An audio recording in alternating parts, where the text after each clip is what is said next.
Always true. We ask the questions. What is needed in the world for Is that going to be?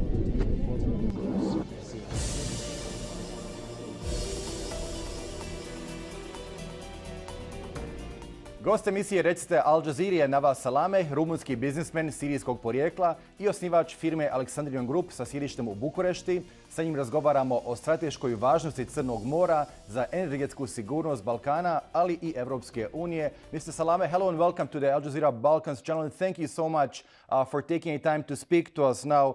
Can you provide an overview of your company's recent acquisition of the Octagon terminal in Romania? How do you see this acquisition as contributing to the strengthening of Romania's national energy security, and what strategic goals do you aim to achieve with this acquisition, sir? First of all, thank you for having me. And Al Jazeera is my favorite channel for your info in many languages, not only the Balkan, in many languages. So the family office, you know, I am active in this area, Central East Europe, last 35 years in business after 1990. And I have a family office doing a lot of business. I am close to almost 100 companies around the world. And my family office, the structure that is structured like that. So any profit is coming end of the year, 50% will stay in the same business, and another 40% will go for the new business, strategic business, and the future business, and 10% for the family and standard to have standard life. So acquisition of the only, let's say, active and big terminal of LPG in the Black Sea today from Romania part and Constanța port was a strategic movement. So my target in that business is for the next many years to transfer and to help my country to transfer our Black Sea, our Constanța port and hub of energy, because we are the only country in all Europe, let's say, we are almost independent in our resource of energy. We are not independent to import gas from used to import from Russia or another part of the world. So we are almost independent 100%. Mm-hmm.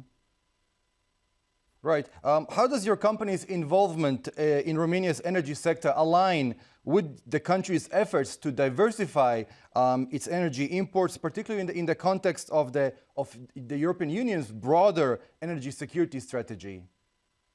I started from 1997 when we take the decision country to enjoy NATO.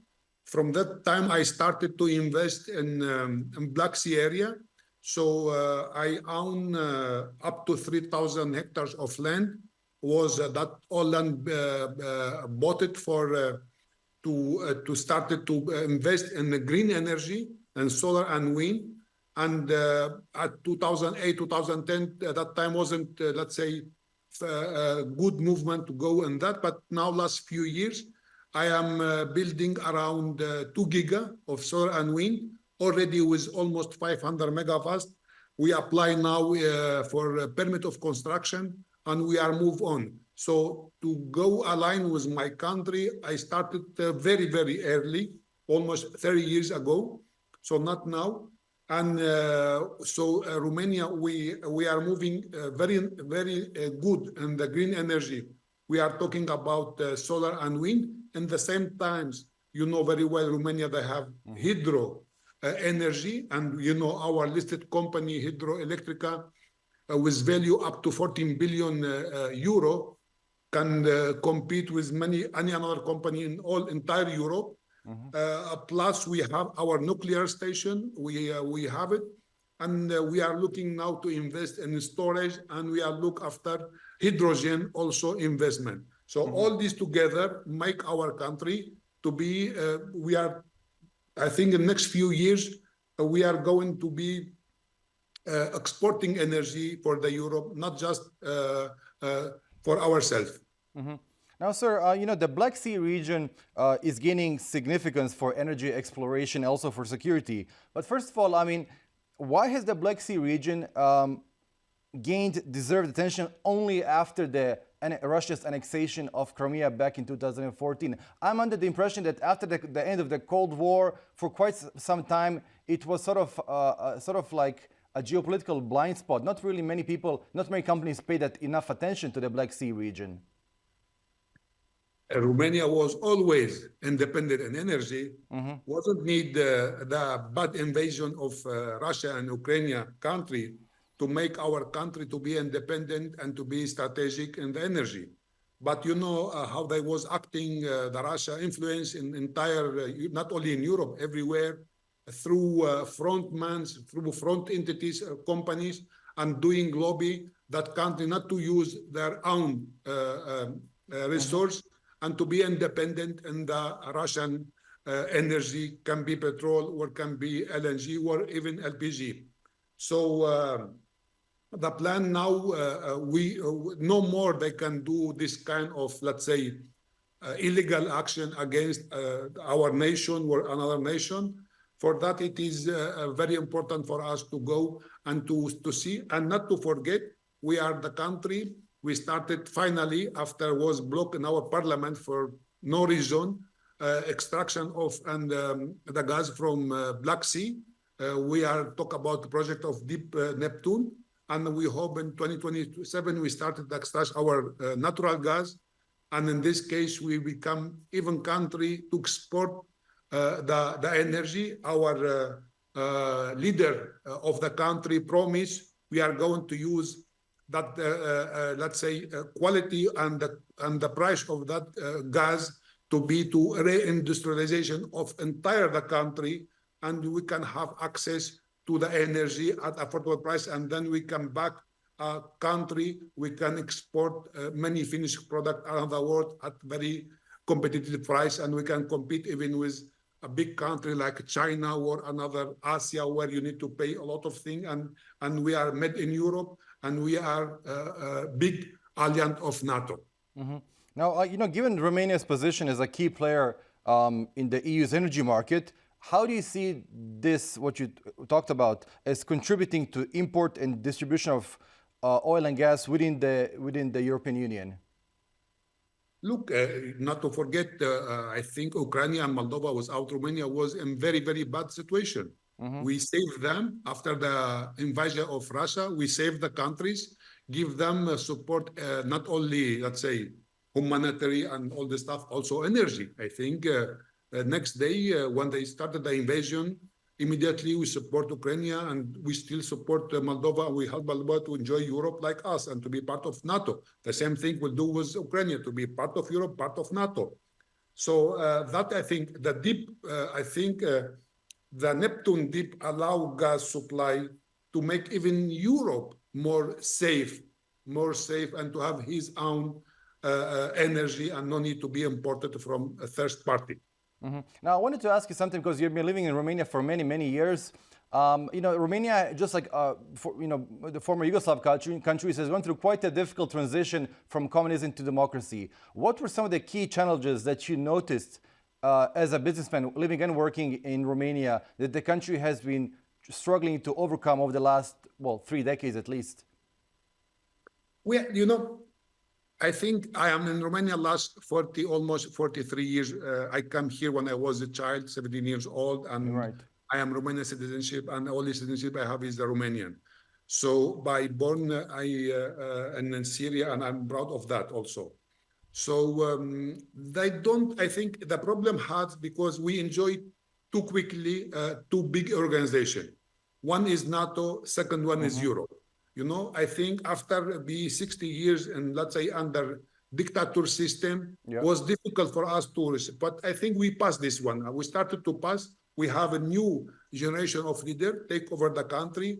No more depend on the old mentality and the old people who has, some of them, they have even indirect relationship with Russian. So, and they was not so, let's say, clean to do. Now, I think with the new generation we have from business point of view and the leader point of view, I think we will move on and will recover what we lost last 30 years, because it was difficult for Romania to, you know, to enjoy Europe, to enjoy NATO in the same times. Okay, so it is not so easy. All right. Open democracy. Look today, neighbor countries. I can give you example, Bulgaria. I feel very sorry about them and bad about them. But look, they don't understand how they can manage the country. If you see the country, the election they do every 3 months, like you change your clothes. So it's again, and they have big chance. It's not was easy for this country. It was under influence of Russia to move quickly. But thank God we managed to be part of Europe. But the most important thing, we are part of NATO, and we are today strategic partnership. We have security point of view with Japan, with UK, and with the United States of America, extra with US. So all these together, and we have a great relationship with Gulf countries, starting with Qatar, with Oman, with Saudi Arabia, and United Emirates also we have. So this is it's not easy to make it in 30 years because I know it, I feel it, and I live it. It wasn't so easy for us to do that, but thank God we are doing very well. And with our neighbor, look now with Turkey, we are very strong partner, except that Turkey is the biggest in NATO. We are, we can, both country, both nation, we can go without visa. All this happened, wasn't easy, but now I think it's time for many countries, many people to think and to come to Romania because it's the right strategic country to invest and to deal with many countries around and more easy. Plus our nation and our people is welcome the people. We are not so close mentality. Everybody speak many language and the country is welcome to business people and the right people to come and to work, to do their investment here and what they can live here. Look, we have a big investment done by UA. You know, you have a DP port. They use their branch in Romania like a flagship for them to the rest of 85 countries. Also, we have through 55,000 hectares of the cereal land in Romania, we ensure the food security of UA. So it is not we are just simple. We try and we manage to have this great relationship with the big power country around the world and neighbor country. This is something very interesting that you mentioned because I noticed over the last at least 7 or 8 years, various Gulf countries have been making a noticeable presence in the Balkan region. We have seen the United Arab Emirates forge very close relations with Serbia and with the government in Belgrade. Now, as you said, also in the case of Romania, we've seen Qatari presence in the case of Bosnia and Croatia. Israel, is not really a Gulf state, but then Middle Eastern state, developing relations with Greece and with North Macedonia. How do you make sense of this fact that Middle Eastern countries, especially Gulf states, are making forays into the Balkan region? Why is this region interesting to them compared to other, say, Western European countries or Central European countries? I think it was time. I think even they come delayed. I remember was a very high visit done by the leader in that time, the father of the Emir of Qatar was come to Romania. And before him, I think I received and I meet personally with that time was the Minister of the State, His Excellency Khaled Al-Attiyah.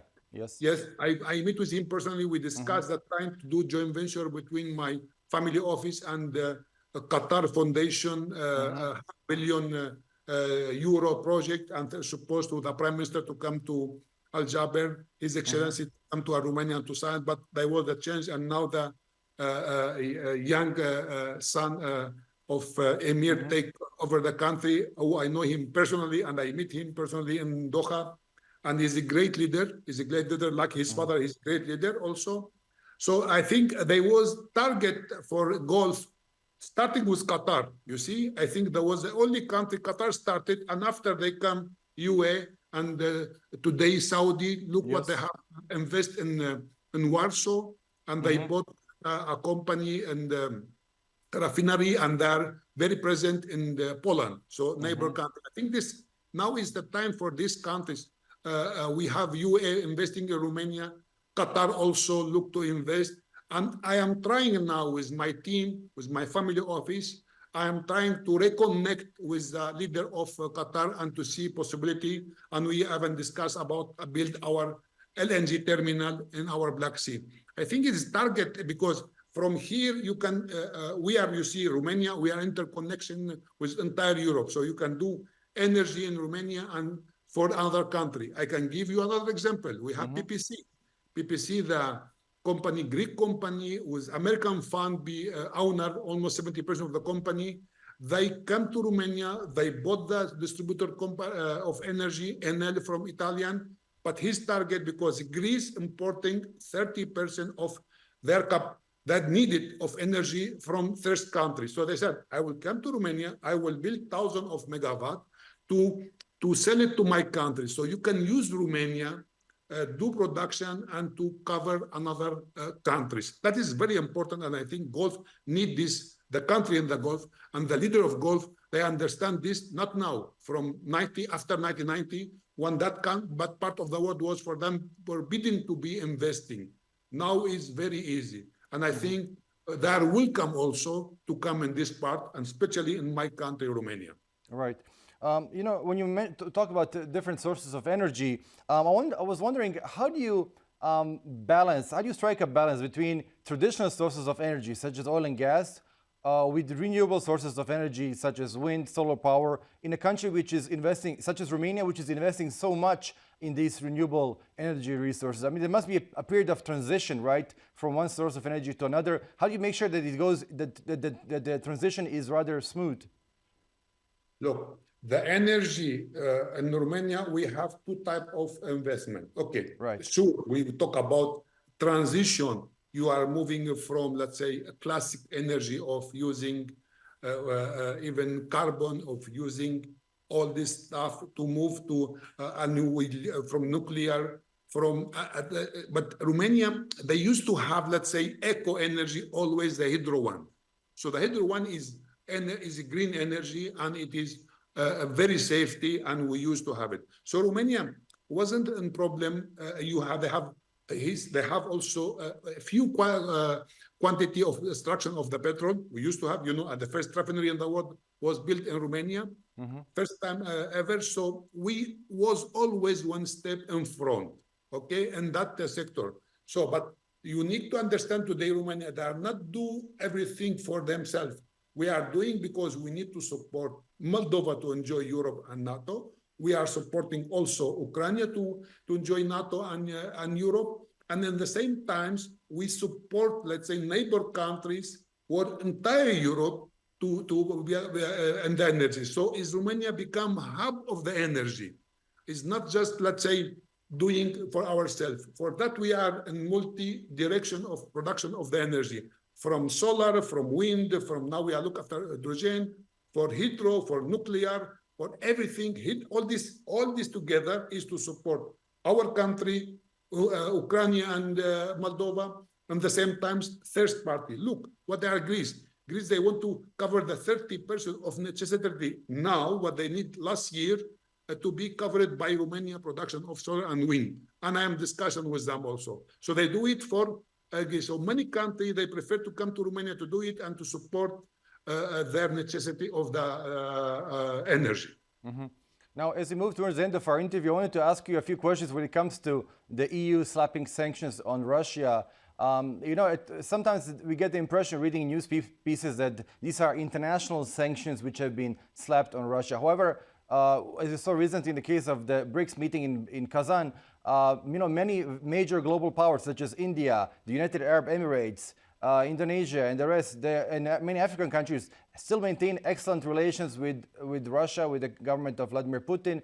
I want to ask you, as somebody who's based in Romania, how effective do you believe, as a businessman, have these European sanctions been on Russia? And has Russia managed to create new channels for trade and communication with other countries around the world so as to avoid the impact, the negative impact of these Western sanctions?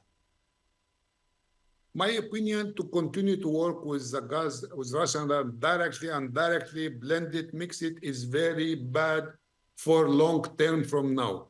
I think we need to think about nation, about our country for the next 100 years. You cannot think for nation for the next 5 years, for short term. So I think it's very bad.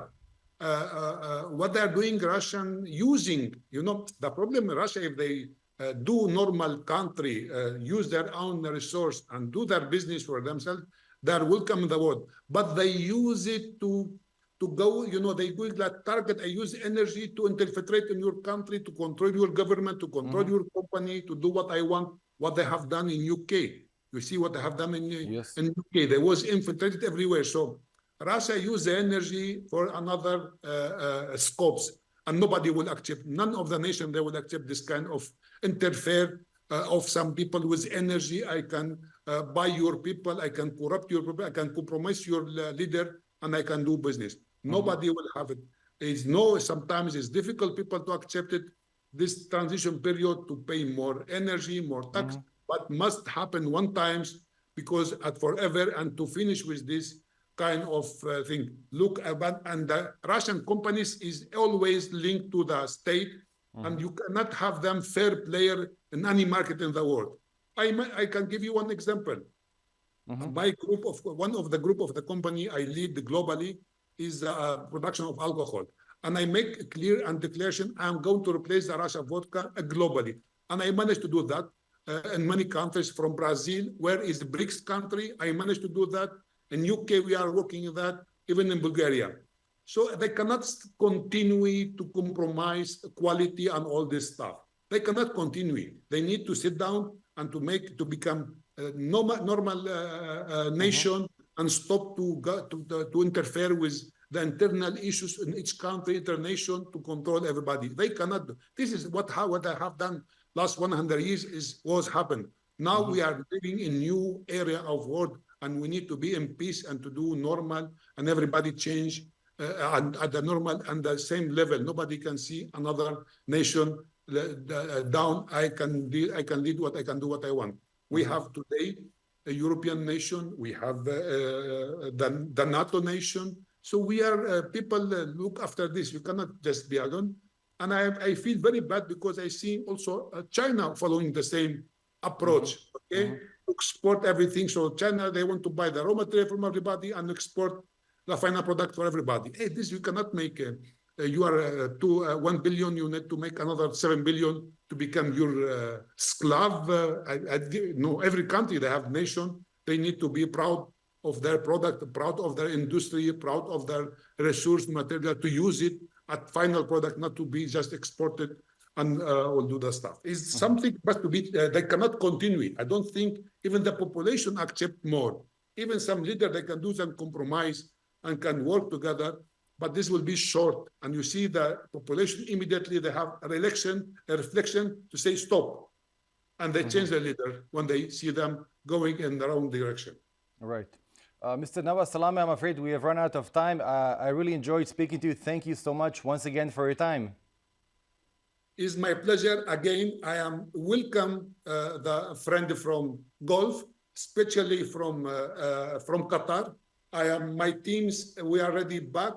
I think we are new ideas, new leader everywhere. Let's work together and enjoy our life and build for our next generation a peace world, to live together and to enjoy everybody his own country. Thank you so much for having me, and I hope to see you again. Thank you, sir. Always trust. We ask the questions. What is needed in the world, please? Is that going to be